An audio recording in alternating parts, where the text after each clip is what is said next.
All right, welcome aboard, everyone. Charles Moscowitz here. Michael D. Shaw is my guest.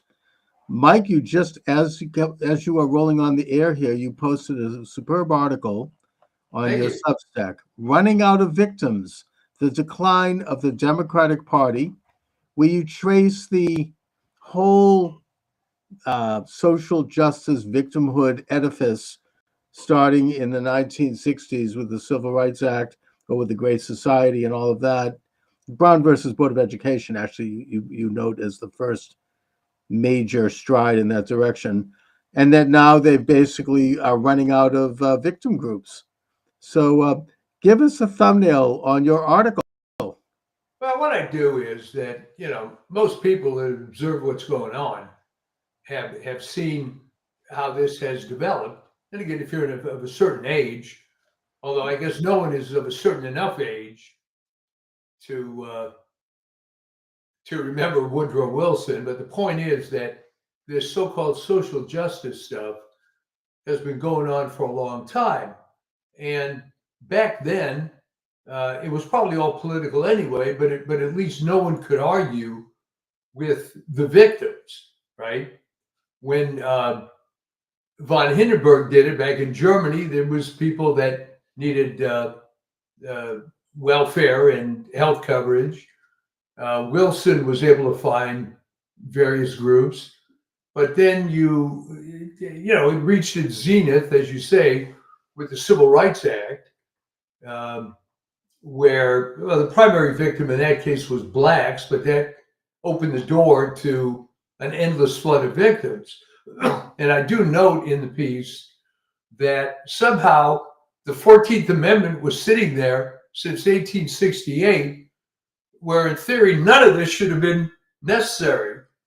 But apparently it was, because one provision of the 14th Amendment apparently refers to local laws in essence. And because of the Plessy versus Ferguson separate but equal decision, you could have local laws that were blacks only, whites only, and so on. So it's at best a very sordid history. But now you're down to the point where the Democrats are defending essentially a criminal uh, who's been documented as a wife beater, who was on a protective order, and yet they were calling him the Maryland man, family man. Although you may have noticed, because you're a news junkie, the networks are starting to back off from this Garcia guy a little bit, and now just using him as an exemplar.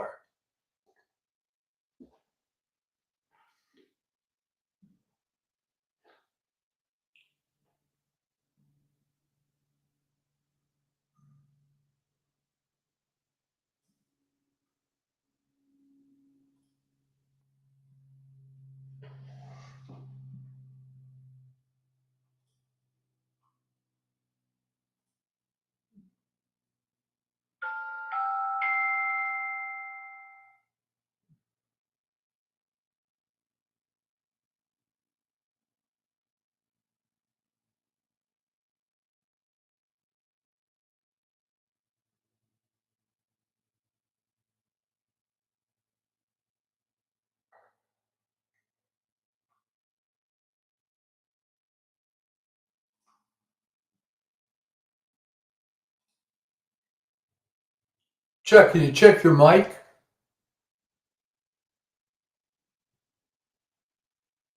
Let's see. Yeah, there, There there you we are. are. Can you hear me Wow. now? Yeah, perfect. Um, I'm not hearing you. Let me just see. Having a few technical problems here. Let's see.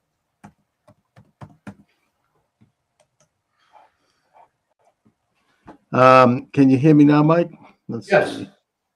Hello. All right. Hello. Yeah, I'm not hearing you, Mike. Are you hearing me? Yeah. No. Let's Got my start mic all on. over.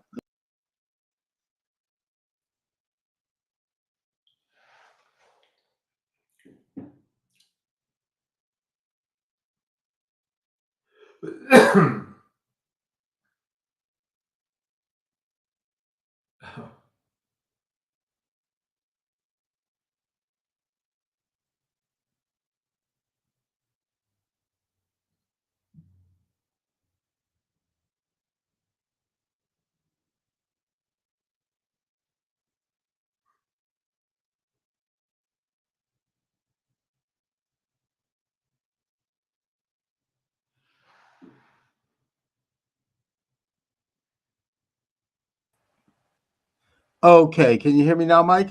Yeah, you know it's weird. Um, You're on someone's the right side. messing around here. Um, maybe you need to deboot and start again. All right, why didn't I do that? Yeah, because I'm not hearing you.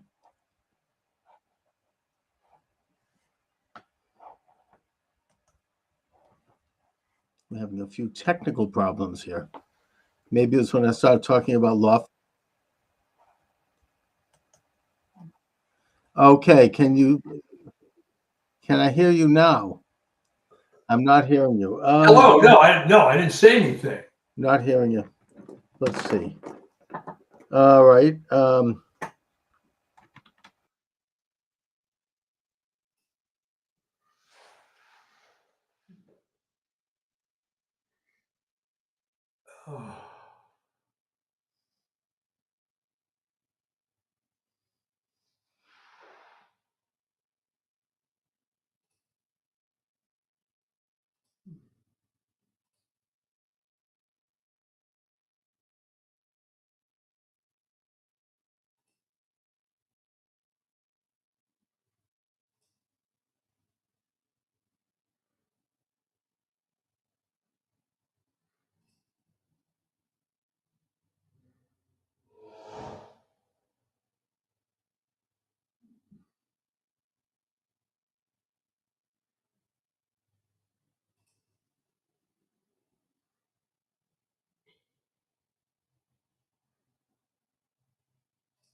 Okay, can you hear me, Mike? Yeah, I hear you fine.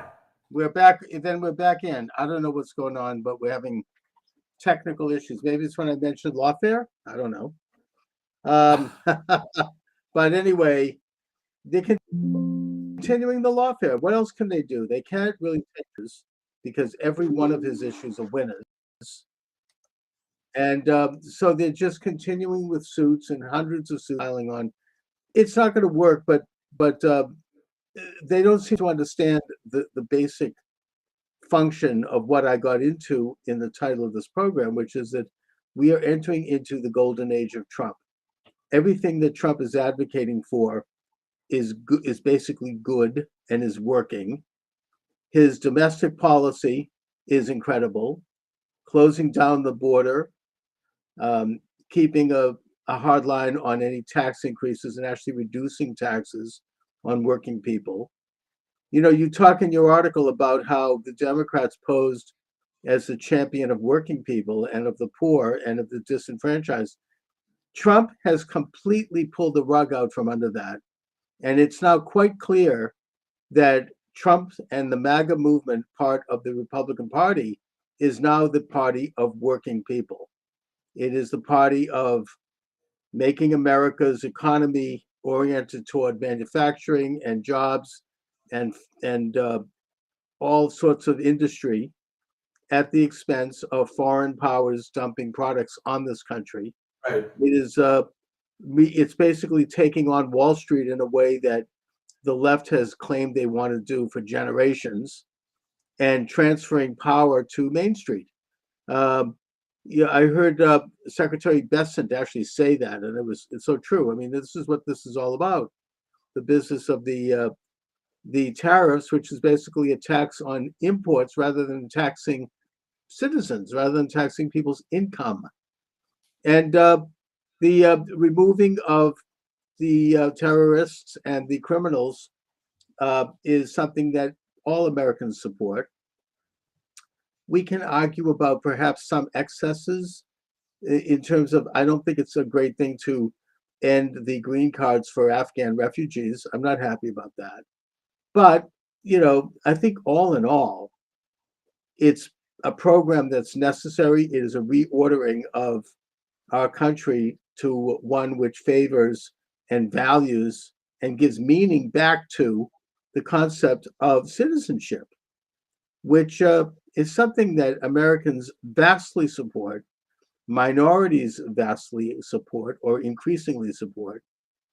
And I just don't think they have anything going for them, but yet they still cling to this old, tired yarn. I mean, you've got Bernie Sanders out there yelling about, taking on the rich. I've been hearing about that from them all my life.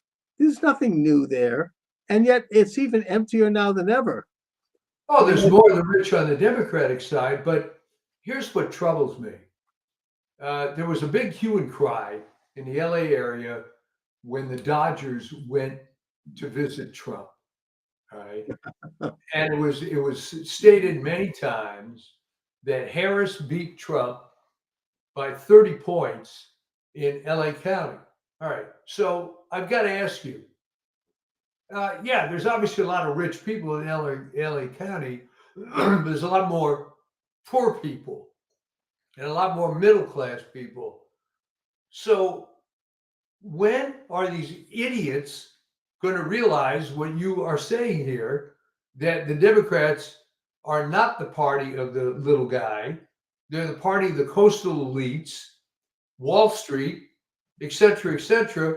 So why in the world should some Johnny Doorknob guy who is a wage earner in LA County still be voting Democrat? Well, I mean, I don't know. I mean, that's right. I mean, it's are they that insecure? They so much desperately want to be a part of the beautiful people. They're so afraid of the idea of thinking on their own and actually considering what's in their own best interest and maybe considering the better interests of their country.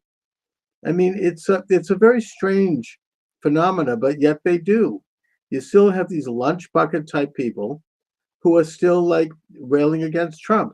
Now Trump still control. I mean, the enemy still controls the high ground in the media, and they continue to ramble in the most negative light. Right, but I'm talking about people that don't consume traditional media. Go out to my favorite example in your area. You go to Worcester, you go to working class Boston. I mean, what the heck? Are they voting Democrat? I don't. Yeah, I mean, I guess. I think that there are. I think there's going to be changes, and I think the reason that there's going to be changes is very practical. There are going to finally be some big exposures and scandals of these liberal Democrats.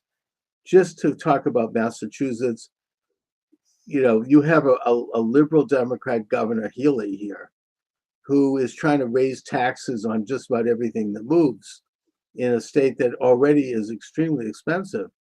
She wants to put a tax, yeah, but it's going back to the worst time of Massachusetts. She wants to put taxes on prescription drugs.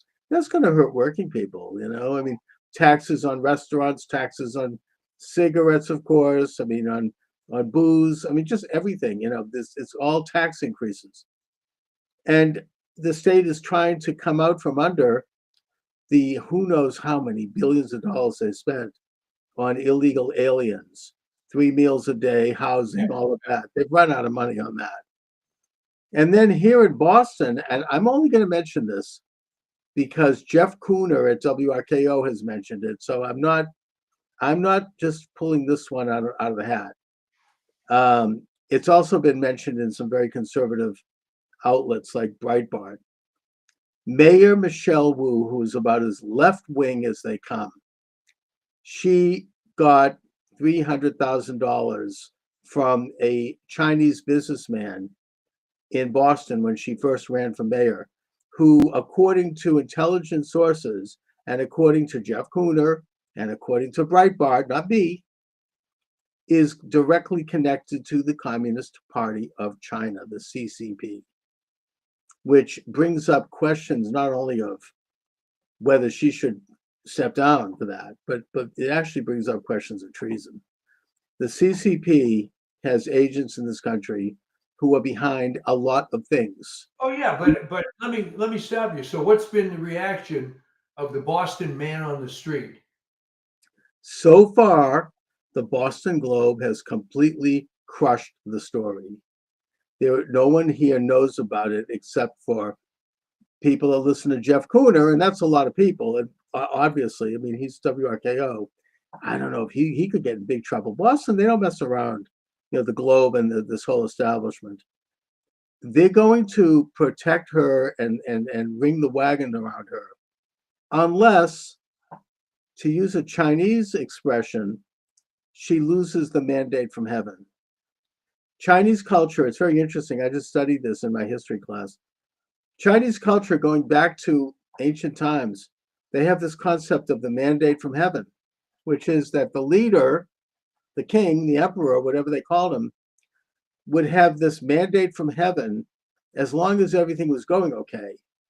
But when things started to go south, like there was an earthquake, there was a natural disaster, something, a famine, he would lose the mandate from heaven and he'd be gone. They would immediately bring in a new dynasty. So if she loses the mandate from heaven in Boston, and plus the fact is that her budget has gone up 50% and she's put on all this leftist stuff she's paying for. This group has to study why, I don't know, you talked about why lesbians drink, what happens to lesbians when they drink beer, or whatever. Is she lesbian? No. But, this crazy leftist stuff, DEI stuff, critical race theory garbage. And the city can't afford that. I think that the combination of forces may cause her to kind of topple on her pedestal, because right now she's high on that. She's like gold. And if that happens, the Globe will get rid of her. They'll just toss her out like the left does, right? If somebody's no longer of use. And her opponent is Josh Kraft, who is the son of Bob Kraft. I know you know who he is. Oh yeah. Yeah, New England Patriots. Not a bad guy, right? I mean, he's a liberal, but he's not a wacky leftist liberal. And I think that he's a formidable figure to step in. And so I think that you might see that. But right now they're in damage mode. They are covering it up. Boston is not seeing it yet in official conversation. And the one comment that she did make about it was that anyone who questions it is racist. Oh, of course. Yeah. I mean, I think because this Chinese Communist Party businessman is Chinese, maybe, I don't know, but I don't know exactly, or it's an attack on her as a Chinese woman. Who knows? I mean, the point is, that's not going to fly. So, and but why does the Globe have so much power, since nobody reads newspapers anymore? The Globe has always had this huge power in Boston. It's hard to explain it, but yeah, they really call the shots. It's just that simple. in Boston and Massachusetts. They've done it for probably 100 years, since the Taylor brothers, really launched it and became the dominant paper, I think in the 1940s. And they're very left, and they don't, and they just, they do things their way. I mean, I've been following the Globe forever. I mean, the Globe doesn't even have, I mean, I used to like, at least, that I got a sense of Boston from the Globe, but you don't even get that anymore. I think they've lost a few pegs, but they still have this inside power. It's hard to really explain it. Maybe it's like the New York Times in a way. In fact, they were bought by the New York Times. They were bought for $1 billion and then sold for what, 70 million? To the owner of the Boston Red Sox, Henry. Yeah. So it's like he's like a Bezos kind of a figure.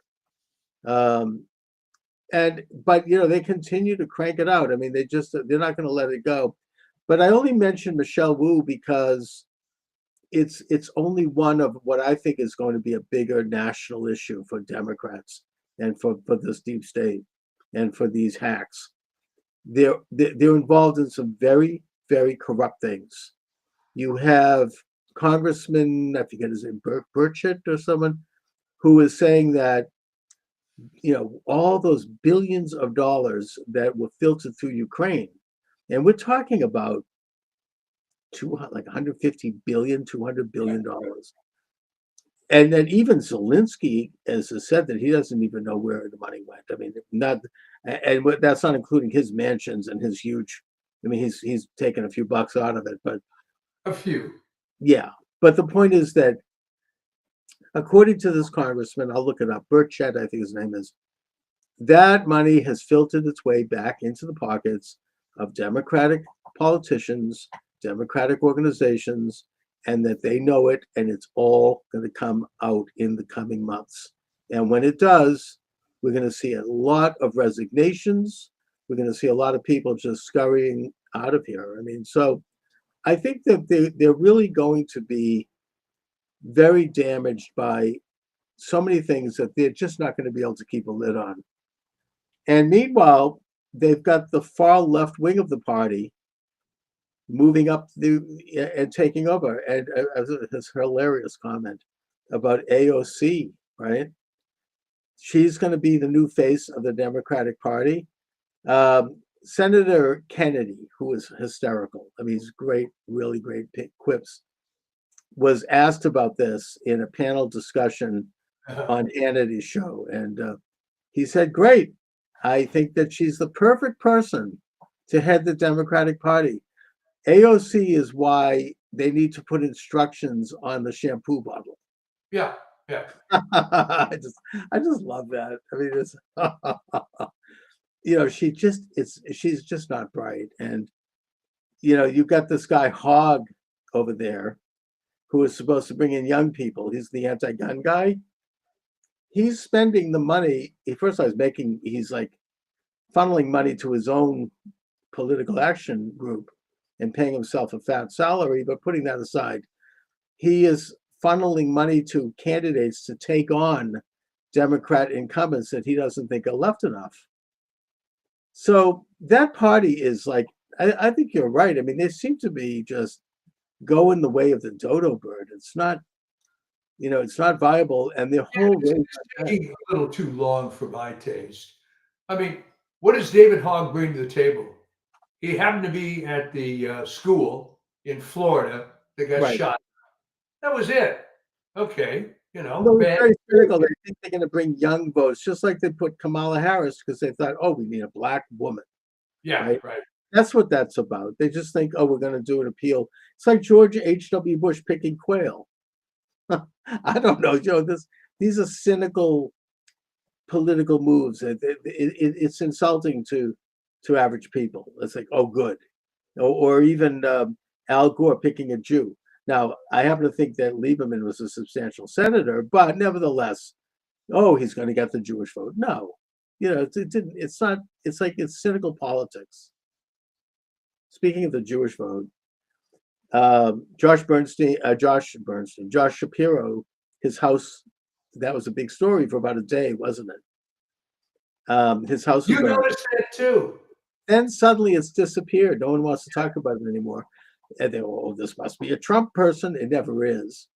Turns out he was a river to the sea, Palestine will be free person. Yeah, absolutely. Yeah, leftist and Yeah, see, that isn't going to matter because Josh Shapiro is such a dweeb that he's going to stay with it.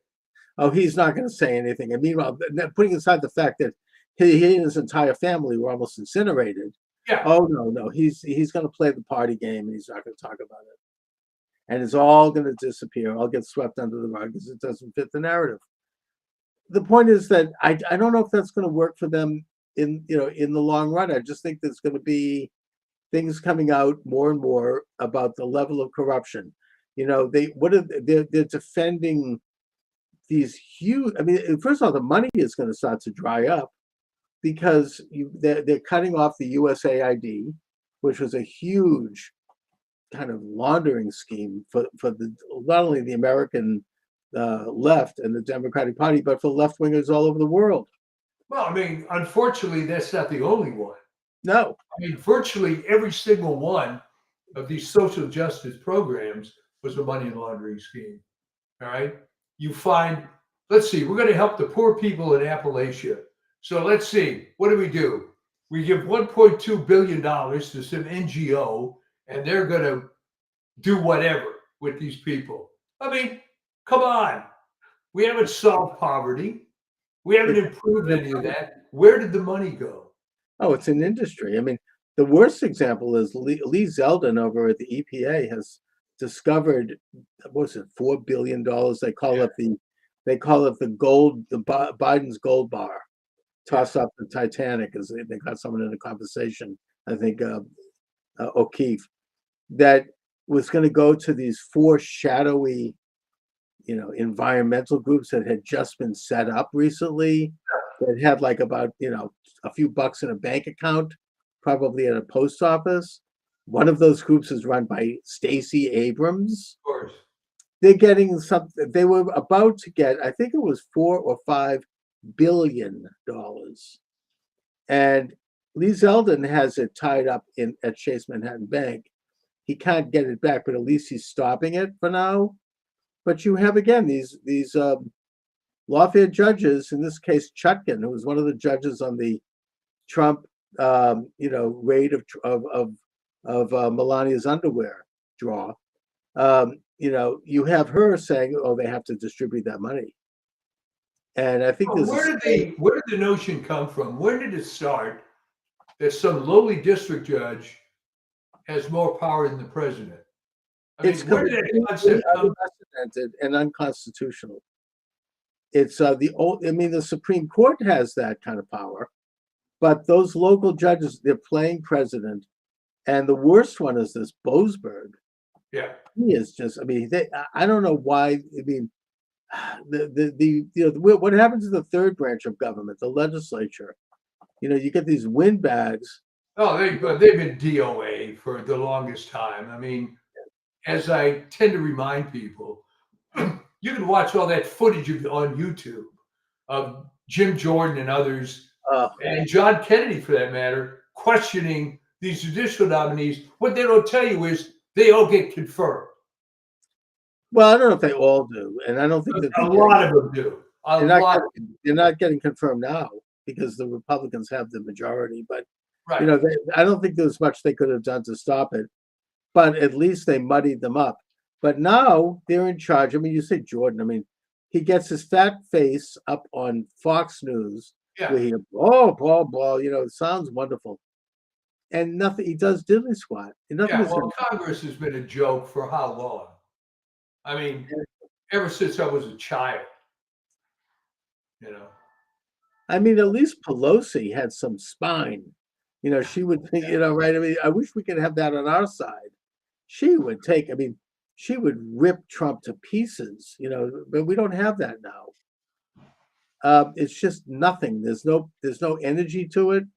They could take these judges, not necessarily impeach them, because I don't know if they have a majority vote, but they could remove them from power. There are constitutional procedures. Well, but what would be wrong with Trump actually doing what the media accused him of doing, right? Defying the judge. Okay, why can't he just say, hey, you know what? Equal branches. I don't believe in your authority. Shove it. I think that he could do that. And I mean, it's been done. Yeah, Biden did it, of course. right? I mean, Biden did not, he told the Supreme Court to shove it on Yeah, the issue of handing out checks to pay off college loans. right. They voted against that. He continued them anyway. Yeah. So it has been done. And somehow that wasn't a constitutional crisis, quote unquote, right? Well, that's You right. never saw it in the media. So you come away from this thing every day because I subscribe to the LA Times for the same reason that you were watching Lester Holt. Okay. So Right. I can read it so you don't have to. Exactly. And I feel bad for the owner of that paper who's actually fairly conservative. The problem is you can't find a conservative journalist that's going to work on that paper. Every single story. Well, I don't know if get a gig on that paper because it just doesn't happen. It's all same thing with the friggin' judges. I mean, they were all came up the ranks. I heard Victor Davis Hanson talk about this. He's good podcaster. That the law schools at Harvard and at Georgetown and Yale and all of them. I mean, Stanford. He mentioned they were all taken over in the 70s by the left, and that they just promote. You have to kind of play that ball game to be up there, and they've all lowered their standards in terms of admission so that left wingers can come in. So you have these idiots now in these judge chambers, and that's what we have now. That's what Trump is trying to. That's what Trump is standing up against, and that's this is the condition. I mean, he sort of inherited this, and it's going on for a long time. Oh, I know. And they apparently it's now come out. I think it was a leak, or it was maybe O'Keefe might have gotten an interview. I don't know. That they have meetings where they talk about the next lawfare against Trump. Yeah. The judges, that is. Where can we do it? And they're shopping these things around to these judges. And they're in utter. It's a judicial insurrection. They're in complete defiance. Well, I think that what he has to do is bring this thing to a head. All right. He has to ignore this stuff, raise the very fundamental question: how does a district judge have this kind of authority? Which, of course, they don't. That's why they're district judges. They'll take cases in their district. But the notion of forum shopping to find, of course, now they're all left wing, but certainly the notion of forum shopping and then bringing some case that then is adjudicated on a national level is absurd. And I'm telling you, and I don't want to keep repeating myself, I've unfortunately been involved with the federal courts on a couple of cases, and the incompetence, it just blows your mind. Yeah, it's bad news, and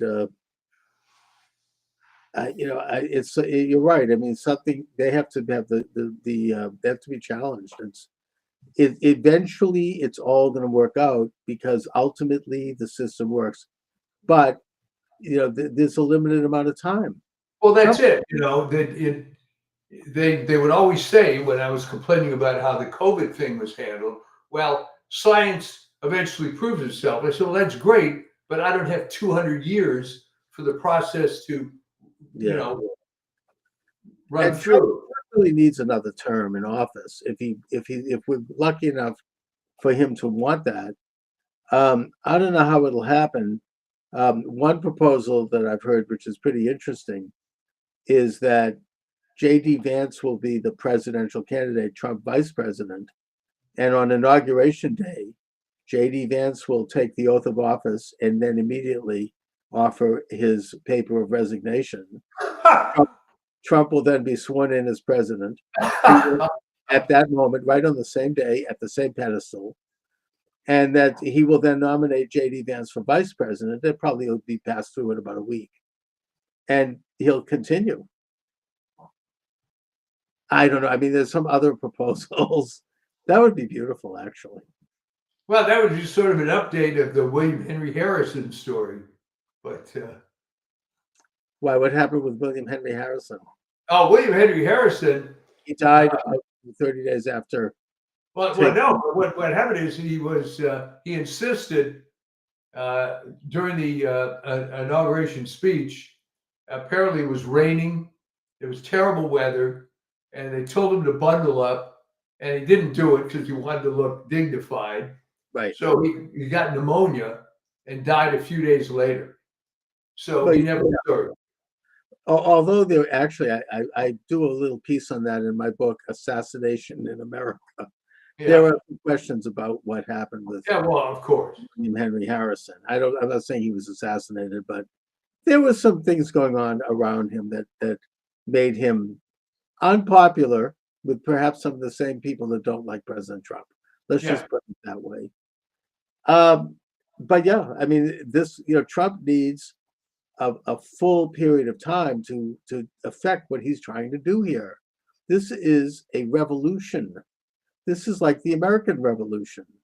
We are getting rid of the tyranny that has taken over this country at all levels: economic, political, social, psychological, all of it. And we have a cabinet that I think is fantastic. I mean, I don't see a bad one in the whole bunch right now. I mean, maybe there's even like today or yesterday, Marco Rubio, who's coming in the thing like a lion. He is.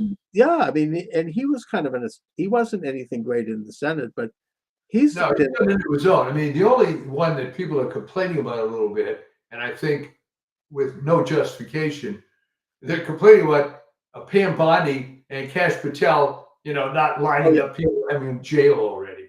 Well, they've answered to that, and I think that Kash Patel has said, just because you're not seeing things doesn't mean that things aren't happening and that we're not doing the necessary work. That's a tough agency to take on. Steve Bannon says that they should just completely, burn the whole thing and just leave a plaque there. This was once the deep state capital. And that's the only way to get rid of that rotten agency. And it's not an easy job, but you can't get better than Kash Patel. I think Pam Bondi is fine. She's not articulate, but that doesn't matter. She's okay.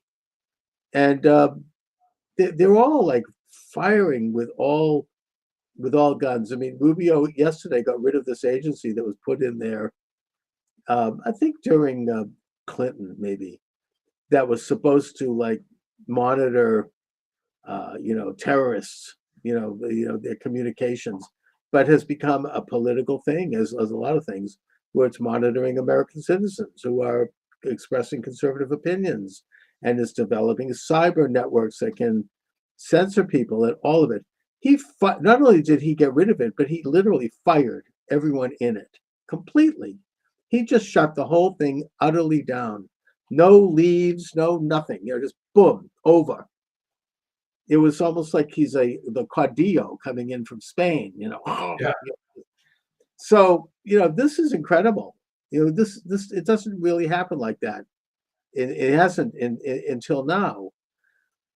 No, because everybody is too timid. I mean, in my article, I refer to the fact that there were a number of people at the time, a small number, when the Civil Rights Act was passed, who were complaining that this was almost immediately going to get abused.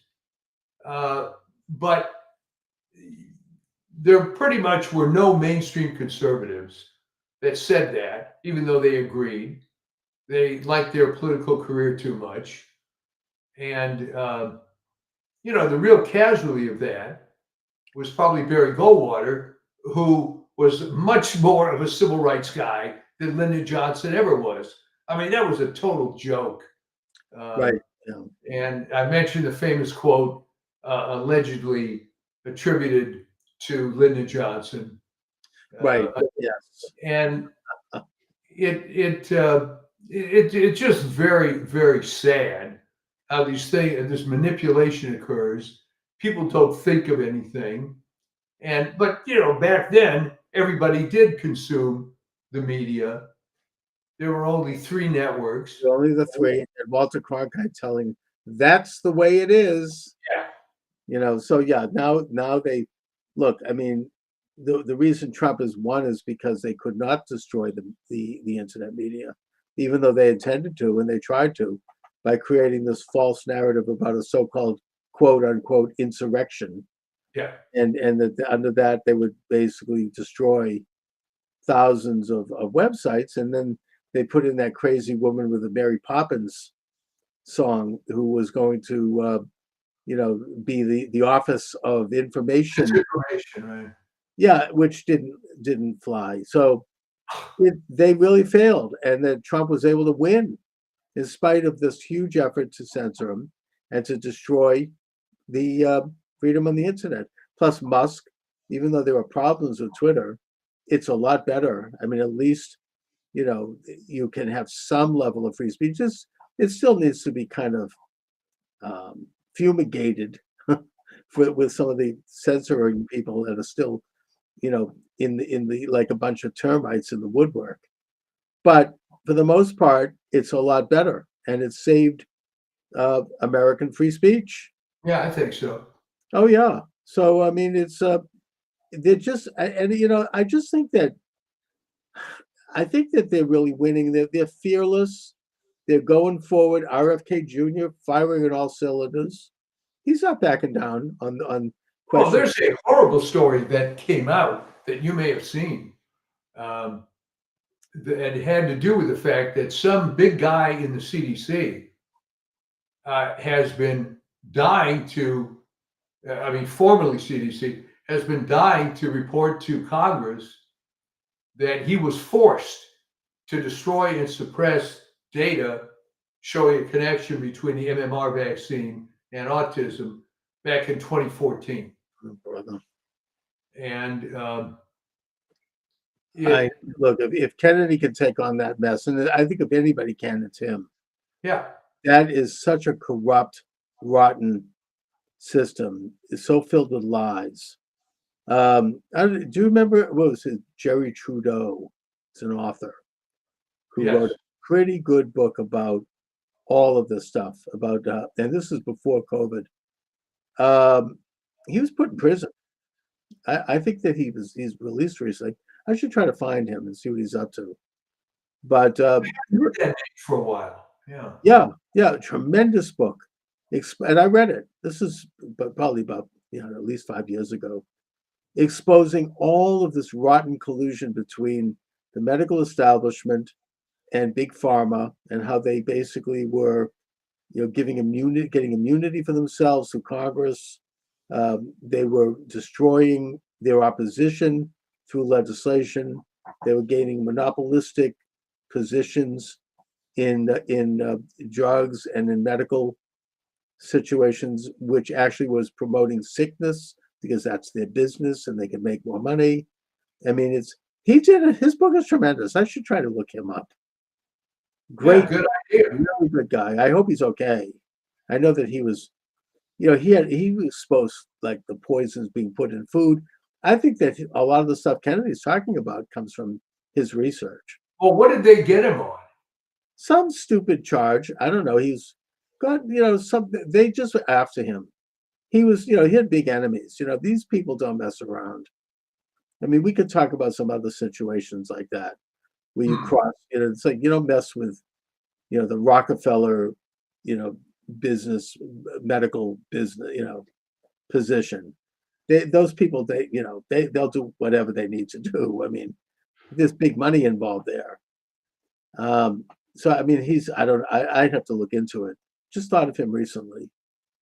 But I think he's probably out of prison now, I hope. It's terrible. It's scary. It's terror, really. Anyway, they're firing on all cylinders. And the other thing that's happening on the other side is that our governor here has filed suit against Trump for the tariffs. There's no ground. That's a federal policy. That's not a state policy. I guess he's emboldened by what all these judges are doing. Yeah. So he's trying to do this, but it's really completely cynical. He's just trying to build himself up for a Right. presidential run. Other than being the governor of the largest state, he hasn't done a damn thing. He's a joke. Not only that, but the tariffs are working. I mean, Yeah. now China is backing down. The European Union is backing down. They're reducing their tariffs. They're negotiating. Um, it's this is the last chance that we have as a nation to really set the economic plate properly. Before we're completely taken over by these predators, and it's working. Trump. I mean, this is incredible, actually. So I think that Newsom can rail all he wants. It's not going to work. Why they could send another congressman to El Salvador to try to release this guy to see how humiliating that was. I mean, he did a press conference. There was no one in the room. It was like empty. Yeah. It's really. I mean, to me, Oh, I think you're talking about Van Hollen, Dan Holland. Yes. senator. Oh, is that what it is? Yeah. Well, he Um, made a complete and utter ass out of himself. It was ridiculous. And now, I just think that what else are they going to champion next, right? I mean, it's, I think he was forced to do it because the guy is a Maryland person, Garcia, okay. lived in Maryland. But uh, I mean, what's the point of all this? Okay, that you kiss this ass to do this favor to stay in this club. The only advantage is that apparently there's a lot of corruption and you can make a lot of money. Um, Well, that's do you just know that I was actually banned? Did I tell you this? From the American Council of Science and Health mhm. because I mentioned that Tony Fauci was corrupt. And Oh, I don't uh, know. I mean, what a surprise, right? So I was kind of disappointed of the non-reaction because I got friends in that group, and I emailed them afterwards and said, "Look, I got banned. What did I say that was wrong? Of course he's corrupt," and never got a response. So Shows how powerful he is. People are afraid. Well, I mean, that whole COVID thing, you and I both know yeah, yeah, how utterly, it was all based on lies, all based on corruption, all based on money and social engineering. It was one of the worst instances I can remember, and certainly in my lifetime, certainly in all of ours. We all lived through it. well, it was the worst public health disaster of all time because we knew better.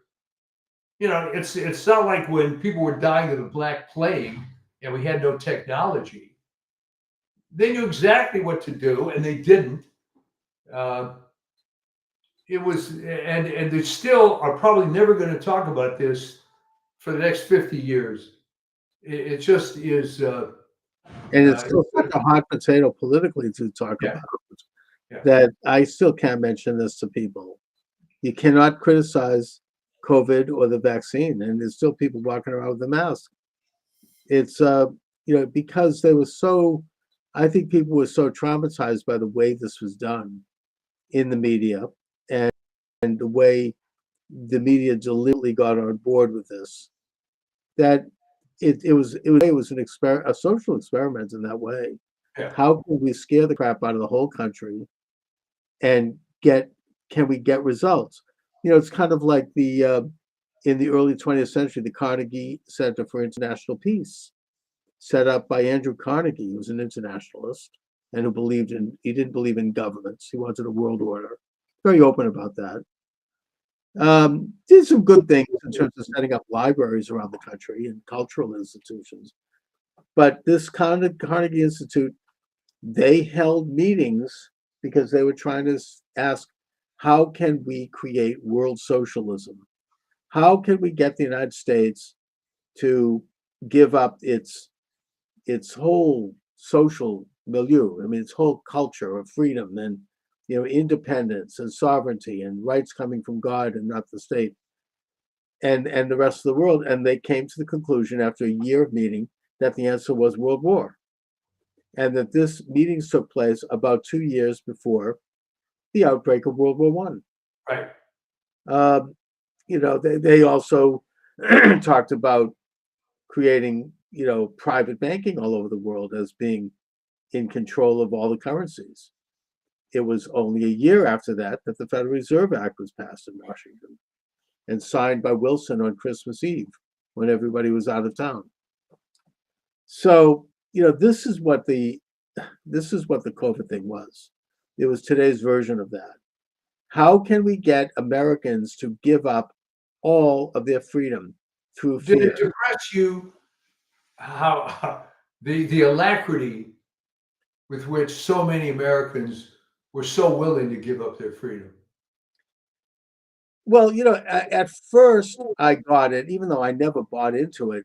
But the propaganda was so shrill that you're going to die on the street, and that I remember there was I forget his name. It was a young actor, nice looking guy, who died a very painful death in terms of, like, I don't know, his limb was frozen, and he had this weird kind of series of health crises, which led to his dying.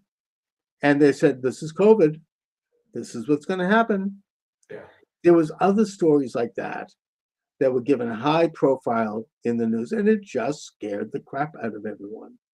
People didn't, they were afraid to go outside. It was very effective. It was brilliantly executed as a national, international piece of propaganda that they had planned in advance. There were meetings about it, how to do it, and they pulled it off. And I mean, look, I got that maybe for a few days, but then it wore pretty thin with me. I'm like, "There's something about this." And then when I started to hear about hydroxychloroquine, I'm like, that's interesting. Why is that being suppressed? And then my TikTok was taken down. Yeah. So, it's like that's when I really smelled a rat. But average people, the Lester Holt people, they were just locked up in their house. I mean, I know people like this. My own doctor said to me she didn't believe any of this. She said, I'm going to have people, my patients, they're never going to come outside again. Of course, then she completely changed her tune. She became like another person. After a while, I think that she has a career. She's a doctor at a very major institution here in Boston. I'm not going to mention which, but she wanted to keep her position, so she changed her tune. She was a different person when I saw her at the beginning of the pandemic, and she was with me all the way. And then I saw her maybe 6 months later, and it was like a different person. And she wouldn't talk to me at all. And it was somebody or something had gotten to her. She knew it was a bunch of crap, but she couldn't say it anymore. They all know. But here's the thing, all right? At what point is it worth it? So what she has to do is every single day go to her job, treat patients incorrectly, by the way, so you can keep some miserable job. I mean, why not be the doctor at a ski resort or something? What's the point? Well, she'd lose the license. I mean, here she invested 8 years of her life to become a doctor, and they just feel like, it's a selfish decision. I get that. I mean, it's easy for me. I don't give a crap what people think of me. But they're in a position where they have to care about it, I guess. It's really like they've got them by the, as they say, the short and curlies. Yeah. You're screwed. She wanted to continue her position there, so she basically trimmed. For me, that's very paradoxical. She You trimmed. want to continue your position, but they're not allowing you to actually do your job. No, they're not. They've become like functionaries. It's really awful and frightening. Well, okay, but then we go farther back. At what point did doctors essentially give away everything and now just work for an insurance company? When did that dynamic change? Because you could ask the same question. How would you like to have gone to school for 8 years, 10 years, whatever it is, and now be subject to some bureaucrat telling you how to run your practice? What's the point? There's occasionally someone would stick their neck out. Some very good doctors, as we Well, know. there's a way to stick your neck out. Now, And maybe there wasn't so much back then. I A mean, lot. Okay. I mean, let me say this, and tell me if it's the same in New England. All right. If you want to find a Caucasian American doctor, and probably even a minority one